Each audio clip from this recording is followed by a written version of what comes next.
Nós vamos refletir na palavra do Senhor e eu convido você a abrir a sua Bíblia em 1 Reis, no capítulo 18, versículo 41 até o versículo 46.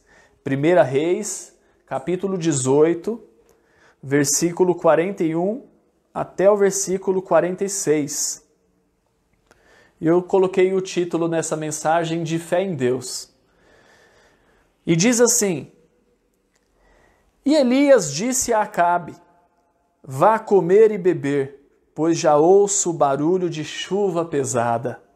Então Acabe foi comer e beber, mas Elias subiu até o alto do Carmelo, dobrou-se até o chão e pôs o rosto entre os joelhos. Vá e ore na direção do mar, disse ao seu servo. Ele foi e olhou. Não há nada lá, disse ele. 7 vezes Elias mandou: volte para ver. Na 7ª vez o servo disse: uma nuvem tão pequena quanto a mão de um homem está se levantando do mar. Então Elias disse: vá dizer a Acabe: prepare o seu carro e desça, antes que a chuva o impeça. Enquanto isso, nuvens escuras apareceram no céu, começou a ventar e começou a chover forte, e Acabe partiu de carro para Jezreel. O poder do Senhor veio sobre Elias, e esse, prendendo a capa com um cinto, correu à frente de Acabe por todo o caminho até Jezreel. Amém. Esse é o texto que nós vamos refletir nessa noite. O nome Elias, ele quer dizer Jeová é Deus. E diante do seu chamado, ele fez jus ao seu nome. No capítulo 17 de 1 Reis, lá vai dizer que Elias, ele prediz uma seca sobre Israel. Alguns intérpretes acreditam ser essa seca para punir Jezabel pelo seu crime contra os profetas. Outros acreditam ser um castigo para levar o rei Acabe ao arrependimento. Mas independente do propósito de Deus nessa situação, a seca chegou a eles e com isso nós vamos nessa noite extrair lições acerca do que Deus tem para as nossas vidas, do que Ele tem para falar aos nossos corações. Bom, a primeira coisa a se pensar é que assim como Deus manda chuva sobre os justos, Ele também manda sobre os injustos, conforme diz lá em Mateus 5, no versículo 45. A seca também chegou para ambos. E não é uma punição para os bons, mas simplesmente o trabalhar de Deus. Já pensou se Deus ele fizesse com que uma nuvem de chuva acompanhasse uns e outros não? Ou se ele fizesse apenas com que o sol derretesse uns e o outro, talvez que estivesse muito próximo desse, ele estivesse na sombra e na água fresca. Os discípulos, eles sofrem muitas vezes com o mal que não é deles. Não é deles. E assim sempre vai ser, e assim sempre será. E durou essa seca 3 anos. Então Deus diz para Elias se apresentar para o rei Acabe, que ele iria mandar chuva. Isso está descrito em 1 Reis, no capítulo 18, no versículo 1. Então Elias ele se apresentou a Acabe, e Acabe começa a jogar um monte de culpa em cima de Elias, chamando ele de perturbador de Israel. Isso está lá em 1 Reis, capítulo 18, do versículo 16 até o versículo 18. E então Elias ele propõe um desafio aos profetas de Baal, o Deus que aquele povo buscava, o Deus que aquele povo servia, de cada um clamar pelo seu Deus, para que desça fogo do céu e que consuma o holocausto lá no Monte Carmelo, o sacrifício dos novilhos, para que descesse fogo do céu e consumisse esses sacrifícios. E somente o Deus Todo-Poderoso responde à oração de Elias e consome esse sacrifício, como diz lá em 1 Reis, no capítulo 18, do versículo 20 até o versículo 40. Então, nesse episódio, aí Elias começa até zombar, né, num tom irônico, desses profetas de Baal. Gritem mais alto, vai ver o Deus de vocês está dormindo. Fala mais alto, ele não deve estar escutando, deve estar com uma interferência aí. Enfim, e assim nós chegamos no texto que nós lemos no início, que é a partir do versículo 41. Eu queria simplesmente dar esse pano de fundo para a gente estar contextualizado com o que estava acontecendo. Então, no versículo 41, Elias disse para Acabe para que ele fosse comer e beber, já que ele ouvia já um som, um ruído de uma chuva abundante. A fé proporcionou para Elias a certeza de que assim aconteceria. A fé.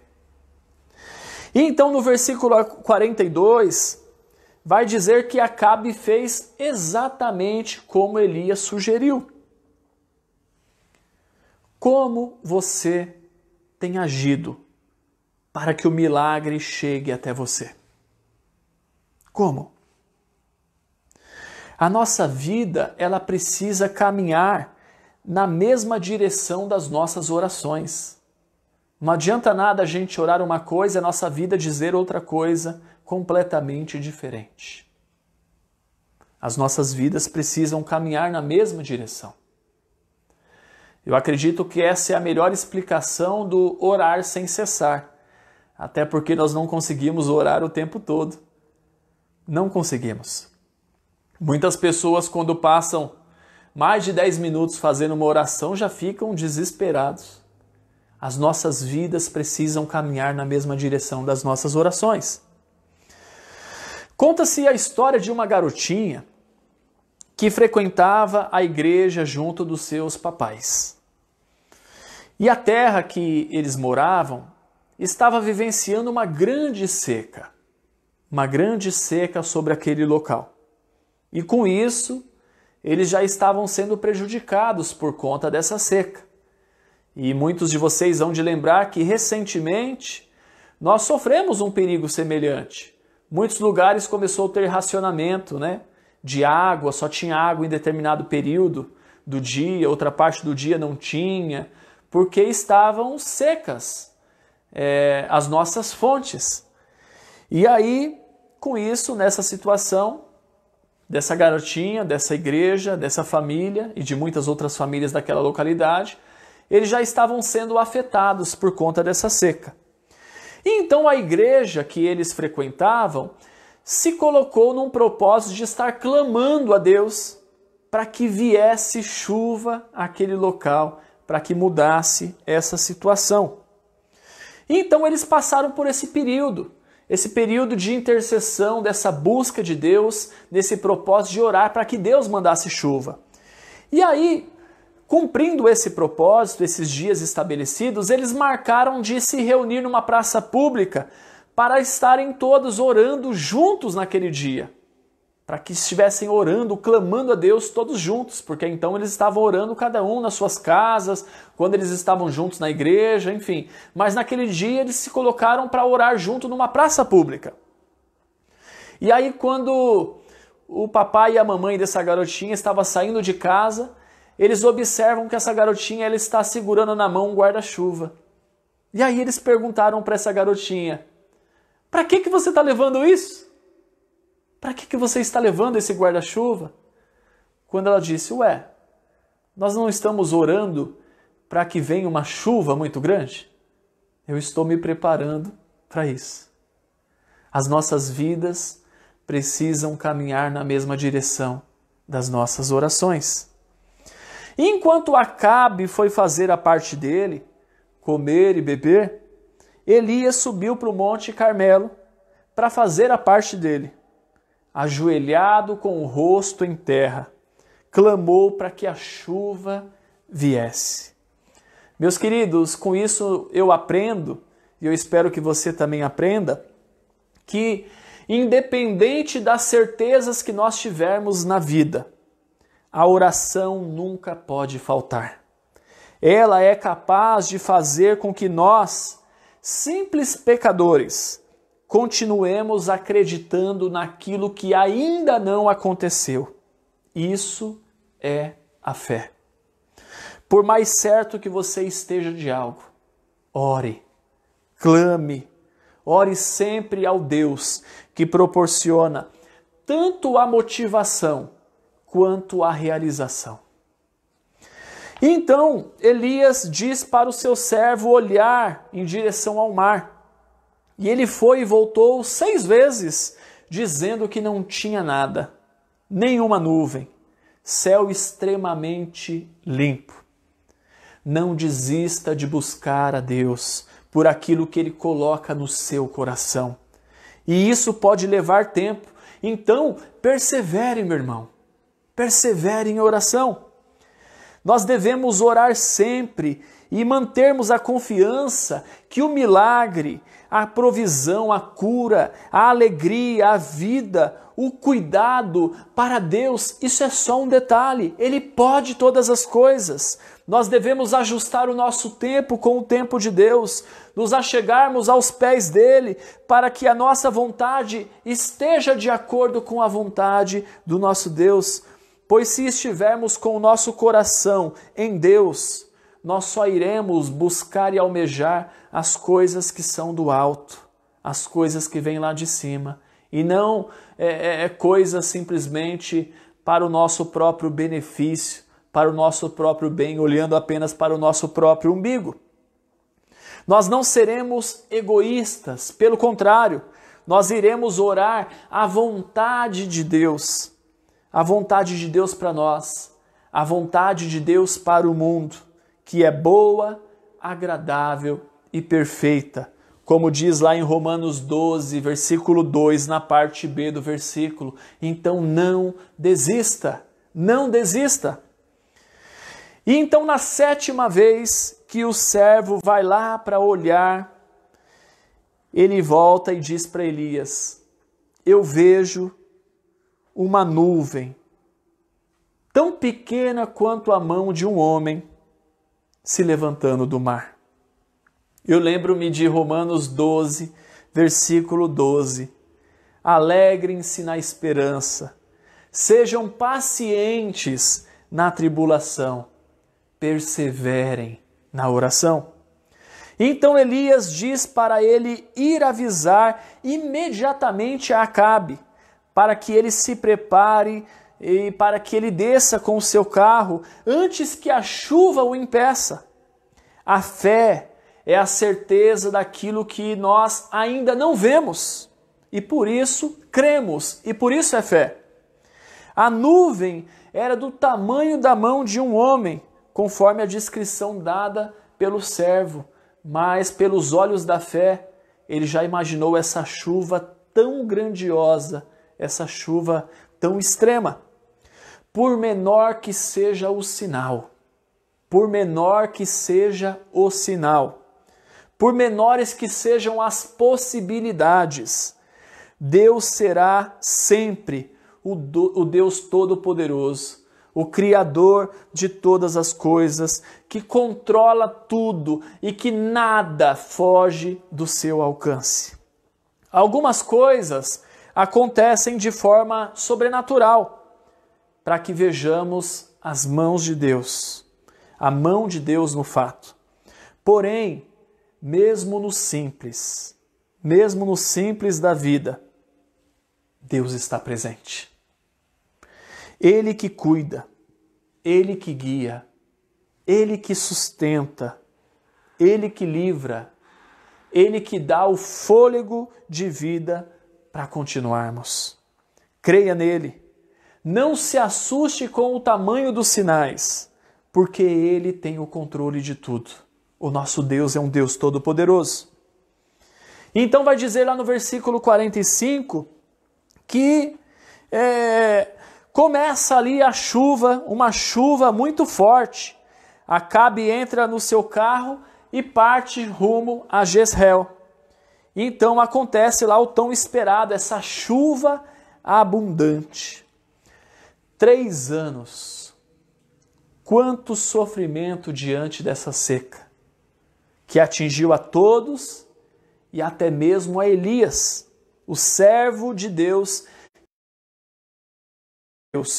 onde o Senhor ordenou para ele em dado momento, para que ele corresse e se escondesse, que ele se escondesse. E ele fez isso, ele correu, se escondeu e sumiu. Onde corvos, o Senhor enviou corvos para trazer pão e carne pela manhã e pela noite, para que ele não desfalecesse. E falou para que ele bebesse da água do riacho de Queribe, a leste do Jordão, até que ele veio a secar-se por falta de chuva. Então, uns 2 capítulos para trás, 1 Reis 17, do versículo 1 até o versículo 7, é onde diz isso, durante esse período de seca. E Deus cuidou de Elias, mas ele também teve dias difíceis pela falta da chuva. Porém, entendeu que Deus tinha propósito nisso tudo. Nós devemos aprender a agradecer a Deus por tudo que temos e parar talvez de reclamar por aquilo que não temos. Nós devemos parar de murmurar para que o propósito de Deus se cumpra em nós e através de nós. Então, no versículo 46, vai dizer que a mão do Senhor esteve sobre Elias, de modo que ele correu, e correu muito, alcançando o carro de Acabe, e depois disso ele foi à frente do carro de Acabe até chegar a Jezreel, até chegar ao destino. O detalhe é que da distância, o local que eles estavam, para onde eles iam, para Jezreel, nós estamos falando de uma distância de 25 quilômetros. Ele teve que correr em altíssima velocidade para alcançar e depois para estar à frente desse carro, do carro real. Então nós vemos com isso que Elias era um maratonista, mas a nível Bolt, porque 25 quilômetros, mas correndo tanto desse jeito para poder ultrapassar esse carro, o carro do rei Acabe. E aqui trata-se de um grande milagre, onde nós aprendemos com isso que quando Deus ele tem propósito em algo, ele cuida de todos os meios para que o nome dele seja glorificado. Acabe confiava em Baal e Deus permite toda essa situação que põe por terra o poder, se é que podemos dizer assim, desse Deus. Muitos de nós temos colocado outras coisas no lugar da adoração ao único Deus. Temos limitado a nossa fé e separado um tempo muito pequeno no que envolve nossos muitos afazeres e a nossa fé. O nosso Deus está conosco o tempo todo. E nós devemos nos atentar para viver essa verdade de modo digno. Viver de forma digna, em coerência com a nossa fé. Viver a realidade do culto da vida, não do culto que acontece num determinado momento da vida. O culto da vida. Pare de confiar no seu braço forte. É Ele que dá força para você seguir adiante. É Ele. É Ele que determina a sua vitória e que guia os seus passos. É Ele. Que não percamos a esperança. Que confiemos plenamente no Deus que servimos. E que aprendamos a ter um coração grato. No tempo oportuno, depois de cumprido o propósito, as coisas mudam. E Deus continuará sendo fiel o tempo todo. Ore sempre. E se a única coisa que você está enxergando diante dos enormes problemas, dificuldades e limitações que você vivencia é uma nuvem do tamanho da mão de um homem, isso basta. Saiba que isso é mais do que suficiente. Então alegre-se, agradeça e celebre para a glória do Senhor. Mas que diante disso tudo, você não deixe de orar. Persevere em oração. Amém? Feche seus olhos e vamos orar a Deus e que você dê uma resposta curta em oração pelo que você acabou de ouvir, refletir e o que suscitou no seu coração. Fale para Ele onde você se encontra diante desse texto. Senhor Deus, em nome de Jesus, Teu Filho e nosso Senhor, que queremos Te agradecer pela Tua presença e pela Tua vida em nossa vida. E que, diante das certezas que temos, ó Pai, que traz alegria aos nossos corações, a certeza que o Senhor é por nós, a certeza que nada pode nos separar do Seu amor, a certeza que o sofrimento ele tem tempo limitado, a certeza que o deserto ele não dura a vida toda. Que essas certezas, ó Pai, faça com que venhamos perseverar em oração, mas confiando no Teu agir e no Teu poder, que excede a nossa limitação, a limitação da humanidade, porque o Senhor é o Deus Todo-Poderoso, o Senhor é o Deus eterno, o Senhor é o Deus onipotente. E que essa alegria no Senhor, diante do Teu poder, diante do Teu cuidado, possa trazer paz e refrigério à nossa alma, aos nossos corações, aos nossos pensamentos. Traga paz ao nosso lar, ó Deus. Traga paz à nossa vivência. E que seja a paz que venhamos transmitir para a glória do nome de Jesus Cristo. Amém. Amém, meus queridos.